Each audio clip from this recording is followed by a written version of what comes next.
मेरा वोट मेरा अधिकार, लोकशाही को बचाने और जनता के संवैधानिक अधिकारों की रक्षा की लड़ाई में गुजरात की जनता को जागरूक करने का आह्वान किया गया। देश में लगातार सामने आ रहे वोट चोरी के मामलों ने लोकतंत्र पर गंभीर सवाल खड़े कर दिए हैं।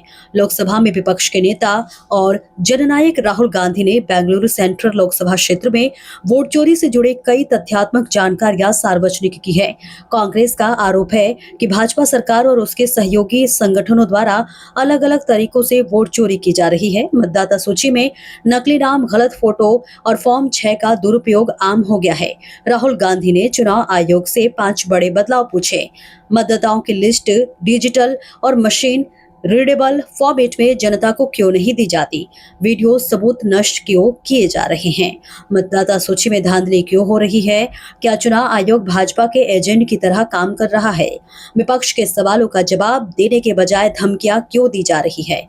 कांग्रेस का आरोप है कि गुजरात में एक व्यक्ति एक वोट की जगह एक व्यक्ति कई वोट का खेल चल रहा है। नवसारी लोकसभा सीट की चोर यशी विधानसभा में कुल 6,09,592 मतदाता हैं। इनमें से 2,40,000 वोटरों की जांच की गई। जांच में सामने आया करीब 30,000 वोटर नकली या संदिग्ध हैं, यानी कुल मतदाताओं का लगभग 12.3%। ये वही क्षेत्र है जहां से केंद्रीय मंत्री और गुजरात भाजपा अध्यक्ष CR पाटिल आते हैं। कांग्रेस ने सवाल उठाया कि जब इतने बड़े पैमाने पर फर्जी वोट सामने आए हैं, तो क्या नवसारी में भाजपा की जीत वोट चोरी के सहारे हुई? लोकशाही को बचाने का सवाल उठ चुका है और अब पूरा देश चुनाव आयोग की भूमिका पर नजर गड़ाए बैठा है। पिछले 2-3 साल से सारे विधानसभा चुनावों में एक भारतीय जनता पार्टी की सेवा करने वाला ये चुनाव आयोग और ये चुनाव तंत्र के खिलाफ पिछले 2 साल से पूरे भारत में एक आवाज उठी है और माननीय विपक्ष नेता राहुल जी इस आवाज को इस पूरे देश में आंदोलन चला रहे हैं। बिहार में भी आप देख रहे हो, कर्नाटक में आपने देखा, महाराष्ट्र में देखा, हरियाणा में देखा।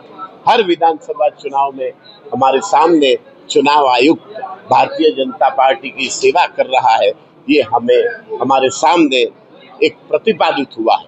तो भारत की सुप्रीम कोर्ट में भी इस आंदोलन चल रहा है और सुप्रीम कोर्ट में भी कई पिटीशन है, विचाराधीन है और चुनाव आयुक्त की निष्पक्षता, स्वतंत्रता बरकरार रहे और भारत का लोकतंत्र और संविधान की सुरक्षा संपूर्ण रूप से हो, इस आशय से इस आंदोलन में आप सब सहभागी बनिए और आप सब इस आंदोलन को लोगों के समक्ष ले जाइए ताकि लोग चुनाव आयुक्त को समझे और TN सेशन जैसे चुनाव आयुक्त को आज भी इतिहास याद कर रहा है।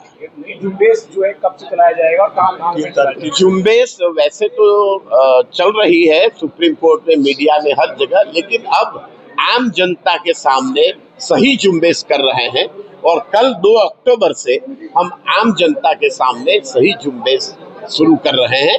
पूरे गुजरात में आज उसी की प्रेस वार्ता है और कल से पूरे गुजरात में ये हो रहा है और आज हम सूरत डिस्ट्रिक्ट और साउथ गुजरात के पदाधिकारी यहाँ उपस्थित है। वो कल से ये सही झुंबेश की शुरुआत करेंगे चुनाव आयोग के खिलाफ।